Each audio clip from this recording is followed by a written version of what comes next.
A plainclothes detective is a man under many pressures. His life is lived in contact with crime. Most crimes involve money, sometimes a great deal of money. And it can happen that a detective solves a crime involving money, but somehow the money stays missing. Then he's on the spot.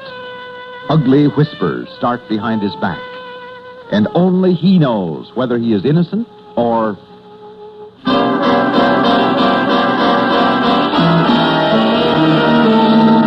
Sure, there was money missing.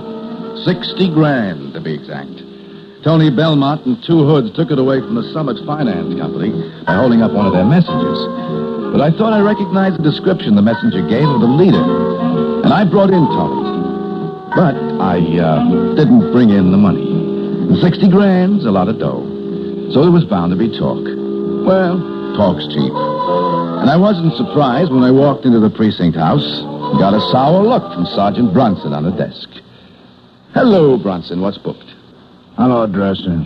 Don't be so enthusiastic. It's bad for your heart. I said, what's booked? A couple of break-ins, kid stuff, no money in them. What's that supposed to mean?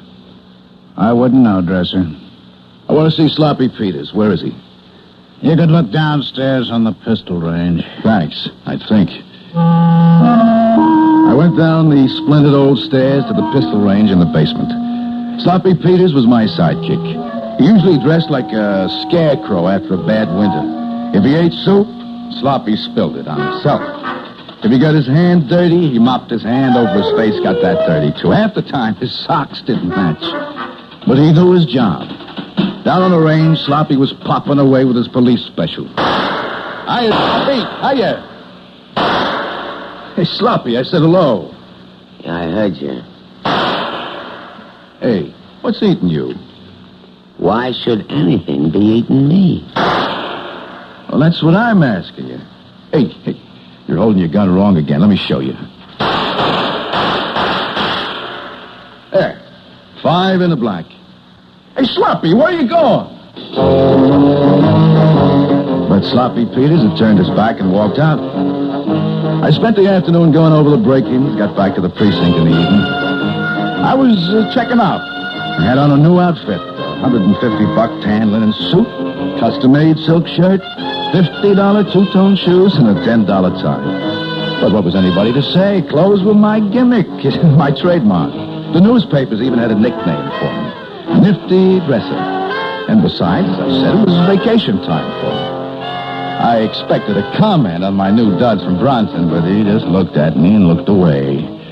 Hey, Bronson, I'm talking to you. Oh, it's you, Dresser. What do you want? Just a civil answer. Is Sloppy Peters around? Should he be around? Never mind whether he should be or not. Is he? I couldn't say, Dresser. I couldn't say. Maybe he's out looking for some missing dough. Yeah? Just what dough did you have in mind? Oh, I heard tell something about a payroll being missing. Somebody, I forget his name, caught the hold-up guy all right, but somehow the money got mislaid. 60 grand, I think it was. That's right, 60 grand. And it was me who caught the hot rod who stole it, Tony Belmont. So it was. It all comes back to me now. Congratulations. Too bad you didn't find the dough, too. Or did you? Maybe we can finish this interesting discussion later on, Sergeant. Right now, I'm looking for Peters. Anytime, Dresser, anytime. I turned on my heel and walked out. By now, the talk was all over the precinct that Sloppy had broken up with his old sidekick, Nifty Dresser, because of this missing 60 grand in hold-up loot. But I had to find Sloppy, so I started making the rounds. A little later, I dropped into the Ace Bowling Alley on 10th Avenue to have a little chat with Ace himself. Yes, sir. Hey, say, man, you're hit tonight. You're really hit. Oh, wait a minute. Wait till I put on my dark glasses before I look at you. It's a new outfit. You like it, huh? Well, if this was Christmas, I'd just stand you in the corner to be the Christmas tree. Looks like money. Real money. Yeah. It does at that, huh? Say, I hear you're going on vacation tomorrow. That's right. 2 weeks at the beach. You're coming back in 2 weeks, I suppose? Well, Well, certainly I'm coming back. Why shouldn't I be? Oh, no reason. Unless maybe you came into money and decided to live it up. My rich uncle left me out of his will. He always hated cops. What's on your mind, Ace? Oh, nothing personal, Dresser. But there's talk going around. Yeah, such as? Well, last week, tree hunt rods holed up the Summit Finance Company and get away with 60 grand. Curt was able to describe one of them. That's right. I recognize the description. Tony Belmont. So you picked up Tony in his room. You left Sloppy Peters downstairs and handled Tony single-handed. You were alone with him 15 minutes. Oh, I spent 15 minutes trying to make him tell me who the two muscle men were who helped him. Why, anything wrong with that? Am I saying there was? But the talk goes around that Tony still has that 60 grand. He hadn't split it up yet. Tony isn't talking, of course. Tony never talks. But there's some people who think that 60 grand is still around. Well, of course it's still around. Everybody, including my sidekick, Sloppy Peters, thinks I got my mitts on that 60 grand and then latched onto it, right? That's the talk, Dresser. That's the talk. Well, let him talk, Ace. Talk is one thing. Proving it is another. I left the Ace bowling alley and went on making the rounds. A bar here, a dance hall there. All places where I might pick up a whisper of interest to a cop. At each place, I asked for Sloppy Peters, but nobody had seen him. Apparently, Sloppy had crawled into a hole and disappeared. It wasn't like him. I wanted to find Sloppy, and I wanted to find two unknown muscle men who'd been in with Tony Belmont on that holdup. Even if by any chance I was planning on taking a vacation, from which I wouldn't bother to come back, I didn't want to leave those two hoods on the loose. I wanted them behind bars for a long time. Then in a pool parlor one night, I got my first lead from Nick the Pick, a combo pickpocket and pool shark. Oh, Dresser. Hello, Nick. Watch me put the 7-ball in his side pocket. Hey, nice shot. The rumble is you're looking for your sidekick. You seen him? Right ball in the end pocket. Well? Answering in words of one syllable? No. And what's your interest? 9 ball in his side pocket. Yeah. I never messed. Neither do I. Now, what do you know about Sloppy Peters? Oh, that was a guy. What did he say? 10 ball in the end pocket. What did he say? Luigi's Bar and Grill half an hour ago. Thanks. How much it? I started down the dark side street for Luigi's Bar and Grill. Trail was getting hot now, too hot. Because the red neon sign that said Luigi's was 50 yards ahead of me when footsteps scuffed in a doorway just as I passed. Something jabbed into my back and a voice said, Okay, close horse. Stand quiet with your hands up. Or I'll give you a chance to see how you like the new 2-piece backbone.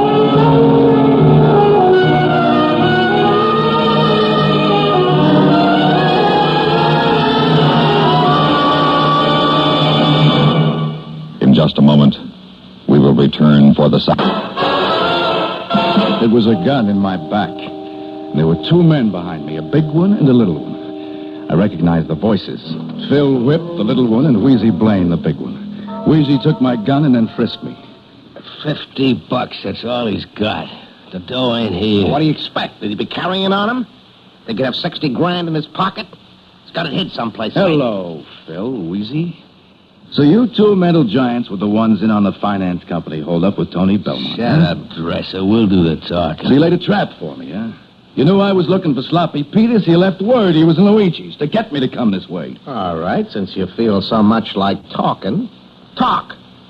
About what? About where you hid the stuff. What stuff? Let me slap his ears, Phil. That'll make him Shut talk. up, I'll slap your nose. Professor, we know you got that 60 grand hid someplace. You know more than I do. Okay, you're asking for it. Oh. Now let me clip him one. I'll clip you.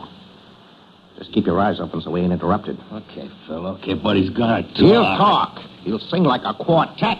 Now listen, Dresser. I'm listening, but so far I don't hear much. We know you got the dough. Tony Belmont slipped word on the grapevine. You took it. You can fool the police commissioner, but you're not putting anything over on us. After you nabbed Belmont, you managed to hide the payroll loot someplace. Now, where is it? Suppose I say I don't know. In that case... We can keep this up all night, you know. Question is, can you take it all night? What about it, Dresser? Okay. Maybe I know where the money is. Okay, then. Since you know where it is, suppose you tell us. I hid it in the junkyard behind Belmont's rooming house. The junkyard? Yeah, Phil, there is a junkyard right out the back way and down the alley. That's it. I locked Belmont in the closet. See, I wrapped the door with a newspaper, and I went down the back way while Sloppy Peters waited for me out front. Then I hid the money, went back and got Belmont, and I took him down the front way. You cops are all alike. The only difference between you and us is we admit we're crooks. The difference between you and me is that you're stupid. Now, can I clip him, Phil? No. Now he's going to lead us to the dough. There's an alley ahead leads to that junkyard. Start moving, Dresser. I started moving. With a gun nudging me in the kidney, there was nothing else to do. We went down a long, dark alley, listening to the televisions playing in the buildings we passed. The people quarreling, babies crying. Then we came to a high board fence that surrounded the junkyard, and I stopped. What are you stopping for? Well, here's the junkyard. How are we going to get in? You got in the other time. You can get in this time. Oh, that was from the other alley. You see, there was a loose board. Weezy. Yeah, Phil. Look for a loose board so we can get through this fence. Wheezy Blaine began yanking at the fence, while Phil Whip kept the gun grinding hard into my back. I was in no hurry. I knew they were figuring on killing me as soon as they had their hands on the money. Shooting me in the back and leaving me along with the old boilers and washtubs in the junkyard. Oh, I was perfectly willing to postpone that as long as possible. Then, Wheezy Blaine found the loose board. Phil used his gun to steer me to the opening, and we all squeezed through. Okay. What are you stopping for? I'm just trying to figure where we are. Now, the other time I got in this junkyard from the other side. If you're stalling, you're going to be sorry. I hid the money inside an old furnace someplace about the middle. Ought to be over this way, here. I led the way toward the center of the junkyard. Thrust the iron ripped holes in my new suit. And a cat jumped up snarling. There were a million people inside a few blocks of us, but there in the silence of that deserted junkyard, Phil and Wheezy and I might have been the last men alive in the whole world. Okay. Now what are you stopping for? Someplace around here I hid the dough. One of these old furnaces. Which one? Now, don't try to stall. Listen, I was in a hurry. I crammed the money into an old furnace. Now, just let me look in this one here. No, it's not here. Maybe it's that one over there. Now my suit was covered with a messy black stain from reaching around inside the furnace. There wasn't much left of my outfit by now, but this was my life that was worrying me, not my clothes. They followed close behind me as I worked my way toward the other furnace. An overturned bathtub lay about 10 feet from it. And on the bathtub, a black cat sat and just watched us. Hey, look at Phil. A black cat, that's bad luck. Bad luck for Dresser if this ain't the right furnace. Because then I'll know he's stalling. No. This is it. I'm positive of it. Yeah, the package is right inside the firebox. There. Here it is. It's right here.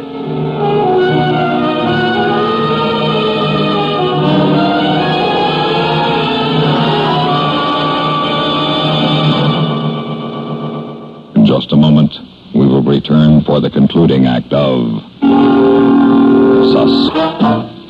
I reached inside the antique furnace, and there was the package.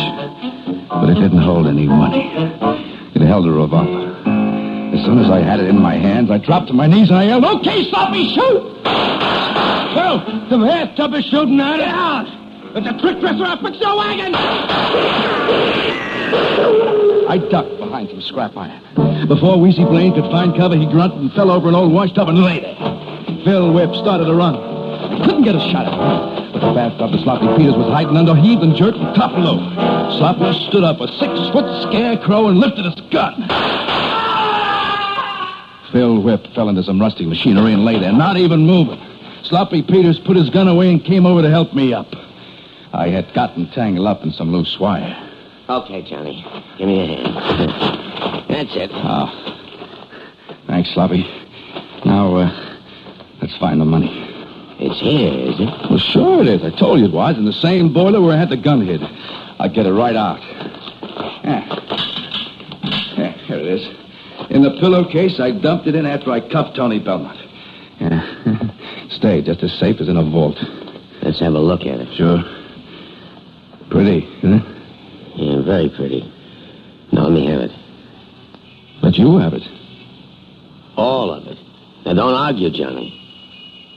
Your gun? What the devil? The money, Johnny. You want all of it? All of it. Start walking, Johnny, toward the street. And don't hurry. We have a little trip to take. With Sloppy Peter's gun nudging me, I did what he said. Oh, I was tired of having gun for my ribs. But his grim look told me he wasn't fooling. We hailed a cab, and it took us to headquarters, and then we walked up to see the commissioner's office. Sloppy put the pillowcase of money on the commissioner's desk and told him the story. Do I understand, Detective Peters, that you are charging Detective Dresser with trying to appropriate this $60,000 for himself? Yes, sir. I hate to do it. Believe me, Johnny, I'd rather cut off my arm. There's nothing else I can do. He had a smart scheme to get Wheezy Blaine and Phil Whip out of hiding, but I could tell he was planning to keep the money. I pretended to go along with him, sir, in order to locate the money. Excuse me, Detective Peters. Well, Dresser, I guess you're a better actor than you realize. He looks that way, sir. Actor, Commissioner? I don't understand. Your partner came to me 3 days ago, Detective Peters, and told me where the money was and what he was planning. I gave him my okay, even to leaving the money hidden. Because there are a lot of ears in this city, and if the money was actually turned in, someone might have talked. Yeah, you mean, Johnny, you were just acting like a crooked cop? Weren't you? When you took that money from me, after all, 60 grand, huh? Is 60 grand. Yeah.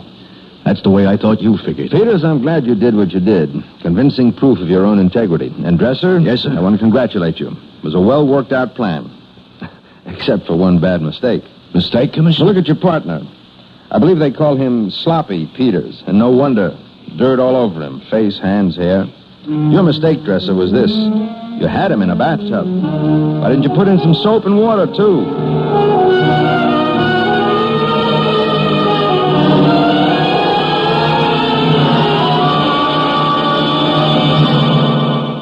Suspense.